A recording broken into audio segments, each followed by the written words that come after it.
পর্ব 605 অপূর্ব ধারার প্রবেশ। বিপুল অধিকারের ব্যাপার স্যাপার দেখে সবাই একটু ধন্দে পড়ে গেল। সবাই বোঝার চেষ্টা করতে লাগলো যে আসলে হচ্ছেটা কি।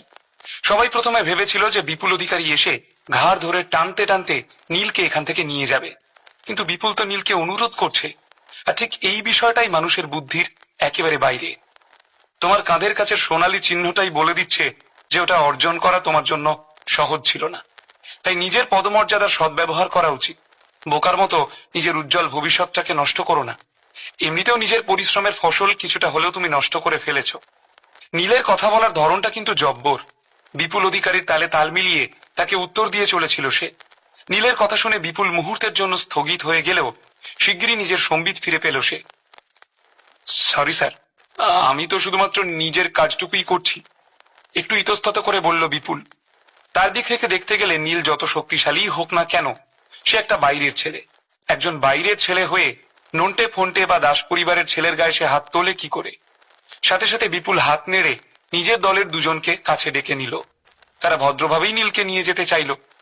নাইট ক্লাবের অবস্থা আর নন্টে ফন্টের অবস্থা দেখে প্রথমে এই লোকগুলোও মনে করেছিল তারা কোনো ভয়ানক দৈত্যের মুখোমুখি হতে চলেছে, কিন্তু নীলের বরফ শীতল আচরণ দেখে তাদের মনে হতে লাগলো এ আবার কি? সেই ঘরে উপস্থিত বাকিদের অবস্থা ওদের থেকেও শোচনীয়। কোথায় তারা নীলকে অপমানিত হতে দেখবে ভেবেছিল, তার বদলে তাকে হাত ধরে অনুরোধ করা হচ্ছে। একজন বাইরের লোককে এতটা সম্মান প্রদর্শন করা ইম্পেরিয়াল ক্যাপিটালের কাছেও এক নতুন ঘটনা। তোমার কাছে ভাবার জন্য এখনো সময় আছে।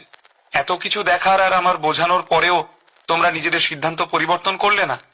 কখনো কখনো মানুষ ভুল পক্ষ নিয়ে ভুল করে বসে, কিন্তু পরে আর সেই ভুল শোধরানোর সুযোগ থাকে না। তাই যা কিছু তুমি করতে চলেছ খুব ভালো করে চিন্তা ভাবনা করে তবেই করো। যে লোক দুটো বিপুলের কথা শুনে নীলকে নিয়ে যেতে এসেছিল তাদের দিকে তাকিয়ে বলল সে। ফালতু কথায় কান দিও না, নিয়ে চলো ওকে। বিপুল অধিকারীর মুখ এতক্ষণে থমথমে হয়ে উঠেছে।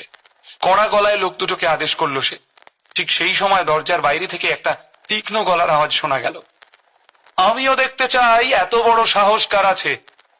সেই গলার স্বর শুনে মনে হলো আকাশে বুঝি মেঘ ডাকতে শুরু করেছে। মুহূর্তের মধ্যে সবার নজর গিয়ে পড়ল দরজার দিকে। সবাই দেখতে চাইছিল যে এবার নতুন কোন চরিত্র প্রবেশ করছে রঙ্গমঞ্চে। স্যুট বুট পরা একটি ছেলে ঢুকলো ঘরে। নন্টে ফন্টে আর মৈনাককে বিন্দুমাত্র পাত্তা না দিয়ে সরাসরি সে এগিয়ে গেল নীলের দিকে। বিপুল অধিকারীর অস্তিত্ব পর্যন্ত অস্বীকার করলো সে। নীলের কাছে গিয়ে মুচকি হেসে সে বলল, বেশি দেরি করে ফেললাম না তো? আরে তুমি একদম ঠিক সময় এসেছো, নকল হাসি হেসে জবাব দিল নীল। কে তুমি? এই ঘটনায় নাক না গলানোই তোমার জন্য। ছেলেটা বিপুল অধিকারীর দিকে না তাকিয়েই তার কথার মাঝখানে বাধা দিয়ে বলল, বেশি কথা খরচ করতে আমার ভালো লাগে না। আমি এখানে এসে পড়েছি আমার ভাইয়ের গায়ে যেন কেউ হাত না দেয়। ছেলেটার এমন উদ্ধত আচরণ দেখে অসন্তুষ্ট হয়ে মনে মনে বিপুল ভাবল, কানা কোথাকার, আমার কাঁধের চিহ্নটাও কি তোর চোখে পড়ছে না? মরকট একটা। পরক্ষণেই কড়া গলায় সে বলল, তুমি কে তাতে আমার কিছু যায় আসে না। নীল আমাদেরকে অপমান করেছে, যাই হয়ে যাক না কেন আজ থেকে ইম্পেরিয়াল ক্যাপিটালে ওর খারাপ সময় শুরু। স্বয়ং রাজা মশাই এসে বললেও ও এখানে শান্তিতে দিন কাটাতে পারবে না। কথাটা বলতে বলতেই বিপুল এগিয়ে গেল সেই ছেলেটার দিকে। ছেলেটা একরাশ সন্দেহ নিয়ে তাকিয়ে রয়েছে বিপুলের দিকে। এই সময় বিপুলের আত্মবিশ্বাস একদম তুঙ্গে। উল্টো দিকের লোকটা কে তা নিয়ে তার বিন্দু মাত্র মাথা ব্যথা নেই। সে শুধু জানে নন্টে ফন্টে বা মৈনাকের বাড়ির লোকের সামনে দাঁড়ানোর ক্ষমতা এখানে কারোর নেই। কাজেই সঠিক পক্ষ নির্বাচন করে বাইরের লোককে বাইরের পথ দেখানোটাই তার পক্ষে ভালো। তাকেও ইম্পেরিয়াল ক্যাপিটালেই কাজ করে খেতে হবে। বাইরের লোকের পক্ষ সে নেবে কি করে? কিন্তু সে এটাও জানে যে এখানে ঝগড়াঝাটি করে কোনো লাভ হবে না। তাই নিজের মাথা যতটা সম্ভব ঠান্ডা রাখার চেষ্টা করছিল সে। স্যার, আপনি নিজেই দেখতে পাচ্ছেন যে আহতরা এখানে উপস্থিত। নন্টে আর ফন্টের অবস্থাটা একবার দেখুন। এইসব ওই নীলই করেছে। আপনি চাইলে এখানকার সিসিটিভি ক্যামেরার ফুটেজও চেক করে দেখে নিতে পারেন। আমার মনে হয় না একজন অপরাধীকে আড়াল করাটা আপনার ঠিক হবে। বিপুল অধিকারী যথেষ্ট চালাক লোক, না হলে এত কম বয়সে এত উঁচু পদে পৌঁছানোর কথা তার নয়। প্রথমেই একটা ধোপ দুরস্ত লোককে সে চটাতে চাইছিল না, কিন্তু নিজের কথা থেকেও সরলে তার চলবে না। তাই চট করে উল্টো দিকের মানুষটাকে আপনি সম্বোধন করতে শুরু করলো সে। তুমি কি ওদের বাড়ির লোক? চুপচাপ এখান থেকে চলে যাও। আমি অনেকদিন পরে আমার ভাইকে দেখে খুব খুশি। তুমি আমাকে আর আমার ভাইকে অপমান করেছো, কিন্তু একজন সরকারি কর্মচারী বলে তোমাকে আমি ক্ষমা করে দিলাম। তবে পরের বার এরকম ভুল আবার করলে আমার চেয়ে খারাপ কেউ হবে না। খুবই শান্ত গলায় বলল ছেলেটি, যেন নন্টে ফন্টে বা মৈনাকের বাড়ির লোককে নিয়ে তার কোনো মাথা ব্যথা নেই। এ হলো নন্টে নন্দী, ও হলো ফন্টে রাউত, আর ওই যে দাঁড়িয়ে রয়েছে ওর নাম মৈনাক দাস। ইম্পেরিয়াল ক্যাপিটালের তিনজন ইয়াং মাস্টারকে অপমান করেছে নীল, আর আপনি এখনো ওর পক্ষ নিয়ে কথা বলে যাচ্ছেন, ওকে আড়াল করছেন। নিজের ভুরু দুটো কপালে তুলে বলল বিপুল অধিকারী। তবে তার মনটা কেমন যেন কুডাক ডাকছিল। সামনের এই স্যুটবুট পরা ছেলেটিকে কিছুতেই ঠিক বুঝে উঠতে পারছিল না সে। ও, আমি ভেবেছিলাম এরা বোধহয় কোনো বড় পরিবারের ছেলে, কিন্তু এরা তো ইম্পেরিয়াল ক্যাপিটালের সেকেন্ড ক্লাস সিটিজেন। আমার সামনে মুখ খোলা সাহস ওদের হলো কি করে? কথাটা বলে ছেলেটা একটা অবজ্ঞার হাসি ছুড়ে দিল বাকিদের দিকে। তার কথা শুনে হতভম্ব হয়ে গেল সবাই। ছেলেটা কিনা নন্দী, রাউত আর দাস পরিবারকে সেকেন্ড ক্লাস সিটিজেন বলছে। এও কি সত্যি? এরকম কথা বলার সাহস ছেলেটার হলো কি করে? কে এই ছেলেটা? কে তুমি? কথাগুলো বলতে তোমার প্রাণ কাঁপছে না? তোমার একবারও মনে হচ্ছে না যে তোমার জিভটা কেটে ফেলে দেওয়া হতে পারে? নন্দী পরিবারের বিরোধিতা করার ফল কিন্তু ভালো হবে না। দাঁতে দাঁত চেপে বলে উঠল নন্টে। তার চোখ দুটো রাগে লাল হয়ে উঠেছে। বড় বড় চোখে একদৃষ্টে লোকটার দিকে তাকিয়ে রয়েছে সে। নীল ইতিমধ্যেই তার হিট লিস্টে নাম লিখিয়েছে, আর এখন তার পরিবারকে ছোট করার জন্য এই স্যুটবুট পরা ছেলেটাও তার হিট লিস্টে। এদের দুজনকে সে কোনো দিনও ছাড়বে না। আগে সোজা হয়ে দাঁড়িয়ে আমার কথাটা কান খুলে শোন। আমি তোদের সবার বাপ অপূর্ব ধারা। বুকে সাহস থাকলে যা, নিজের বাড়ির লোককে গিয়ে বল যে অপূর্বর সামনে তুই মুখ খুলেছিস। ফল ভালো হবে কি হবে না সেটা তখন নিজেই জানতে পেরে যাবি। যাদের মরতে ভয় করে না তারা যেন ধারা বাড়িতে এসে নিজের মুখটা একবার করে দেখিয়ে যায়। এমনিতেও অনেকদিন ইম্পেরিয়াল ক্যাপিটালে থাকা হয়নি, লোকজন একটু ভুলে টুলে গিয়েছে। আরো দু একটা স্ট্যাম্প পড়লে সবার চিরদিনের মতো নামটা মনে গেঁথে যাবে। তুমুল আত্মবিশ্বাস নিয়ে সিংহের মতো গর্জন করে উঠল অপূর্ব। মজার ব্যাপার হলো, তার কথা শুনে সবার মুখে যেন একদম তালা লেগে গেল। মাথা তুলে অপূর্বর দিকে তাকানোর সাহসটুকু পর্যন্ত করতে পারছিল না কেউ। ইম্পেরিয়াল ক্যাপিটালে ধারা পরিবারের স্থান ঠিক কোথায়? যারা ইম্পেরিয়াল ক্যাপিটাল সম্পর্কে এখনো জানে না তাদের ধারা পরিবার সম্পর্কেও জানার কথা নয়।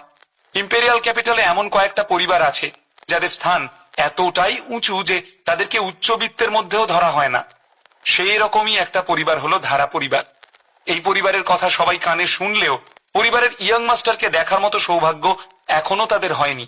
এরকম খুব কম সংখ্যক পরিবারই রয়েছে যাদের সম্পর্ক ধারা পরিবারের সঙ্গে আছে। কারণ অনেক বড় বড় লোককেও ধারারা পাত্তা দেয় না। তাদের দৃষ্টিভঙ্গি একদম পরিষ্কার, শুধুমাত্র ব্যবসা করে সেই মুনাফায় ইম্পেরিয়াল ক্যাপিটালের মাথার উপর ছড়ি ঘোরানো।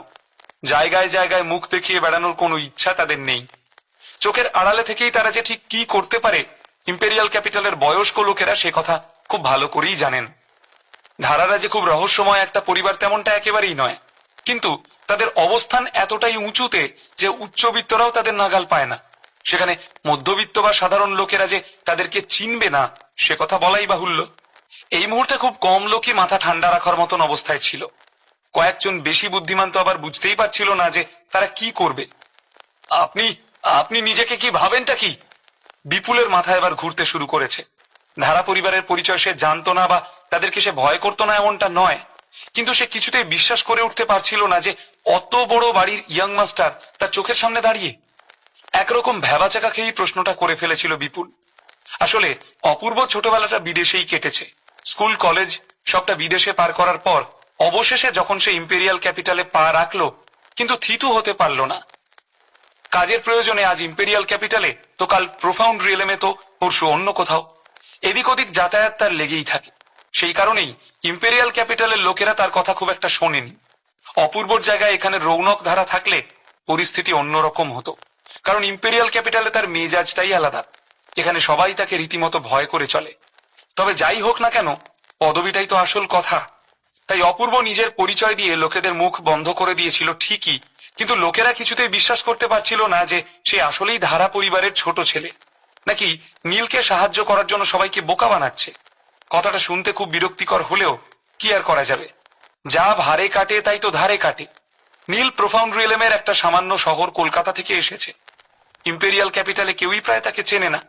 বলরাম সেনাপতি এতদিন এখানে নীলের জন্য অপেক্ষা করছিলেন যাতে বদ্রীনাথ বাবুর হাতে নীলের দায়িত্ব সঁপে দিয়ে যেতে পারেন। কিন্তু নীলের বন্ধুত্ব যদি ধারা পরিবারের ছোট ছেলের সঙ্গেই হয়ে থাকে, তাহলে দাস পরিবারের মতো মাঝারি মানের লোকেদের সাথে তার সম্পর্ক তৈরি করার প্রয়োজনটা কি? ঠিক এই প্রশ্নটাই এই মুহূর্তে ঘুরপাক খাচ্ছিল মৈনাক আর বিপুলের মনে। আমি তো ভেবেছিলাম তোমরা যথেষ্ট শক্তিশালী, কিন্তু আমি আশা করিনি যে তোমরা এরকম এলেবেলে। অবজ্ঞা ভরে বলে উঠল অপূর্ব ধারা। বদ্রীনাথ দাস খুবই বিখ্যাত একজন মানুষ। আমি একেবারেই ভাবিনি যে উনি নিজের বৃদ্ধ বয়সটা এরকম দুর্দশার মধ্যে দিয়ে কাটাচ্ছেন। তোমার ভরসায় সারাটা জীবন উনি সংগ্রাম করেছেন, আর শেষে কি পেলেন? তোমার মতো একজন বংশধর। সত্যিই যদি দাস পরিবারের দায়িত্ব ভবিষ্যতে তুমি সামলাতে চাও, তাহলে এখনো তোমাকে অনেক কিছু শিখতে হবে। এই হাদা গঙ্গারাম গুলোর সঙ্গে থাকলে সারা জীবনে কিছু করতে পারবে না। অপূর্ব মৈনাকের সঙ্গে কথা চালিয়ে গেলেও তার আসল ইঙ্গিত নন্টে আর ফন্টের দিকে। অপূর্বর কথা শুনে নন্টে আর ফন্টের মুখের ভাব বদলে গিয়েছিল। তাদের মনে নীলের প্রতি ঘৃণা আরো অনেক গুণে বেড়ে উঠল। সেই সঙ্গে বেড়ে উঠল ভয়। না না না, এ কি করে সম্ভব? মৈনাকের মুখ এতক্ষণে সম্পূর্ণ ফ্যাকাশে হয়ে গিয়েছে। সাথে সাথে কয়েক পা পিছিয়ে গেল সে। নিজের চোখকে যেন কিছুতেই বিশ্বাস করতে পারছিল না মৈনাক। অপূর্ব ধারা যখন দেখলো পরিস্থিতি সে পুরোপুরি পাল্টে ফেলেছে, তখন মুখে হাসি ফুটল তার। ওদিকে নীল সৌজা বিপুল অধিকারের দিকে এগিয়ে গিয়ে তার টাইটা ঠিক করতে করতে বলল, কি বলল নীল? বিপুল অধিকারীকে কি একটা ওয়ার্নিং দিয়েই ছেড়ে দেবে সে? এই নাইট ক্লাবে কি আরো কোনো ঘটনা ঘটতে চলেছে? নীলকে দেখার দৃষ্টিভঙ্গি কি ইম্পেরিয়াল ক্যাপিটালে চিরদিনের মতো বদলে যাবে?